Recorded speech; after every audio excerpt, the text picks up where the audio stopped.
አንድ ሰው በህልሙ እርግብ ስታርፍበት ካለመ መንፈስ ቅዱስን ያመላክታል።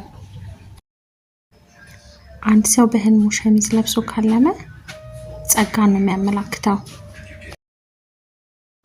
መቋሚያ ሲሰጠው ያለመ ሰው የተባረከ ልጅ እንደሚወልድ የሚያመላክተው ነው። በእጁ ሰዓት ሲያስር ያለመ ሰው ቶሎ ልጅ እንደሚወልድ የሚያመላክተው ነው። ቄጤማ ሲሰጠውና ሲጎዘጉዝ ያለመ ሰው ጤና ማግኘትን ነው የሚያመላክተው። ለዚህ ቻናል አዲስ የሆናችሁ ሰብስክራይብ በማድረግ ቤተሰብ ሁኑ። ላይክ ሼር ማድረግ እንዳትረሱ፣ የደወል ምልክቷን መጫን እንዳትረሱ፣ አዳዲስ ሲወጣ እንዲደርሳችሁ ማለት ነው። ዛሬ ይሄን ይመስላል። መልካም ጊዜ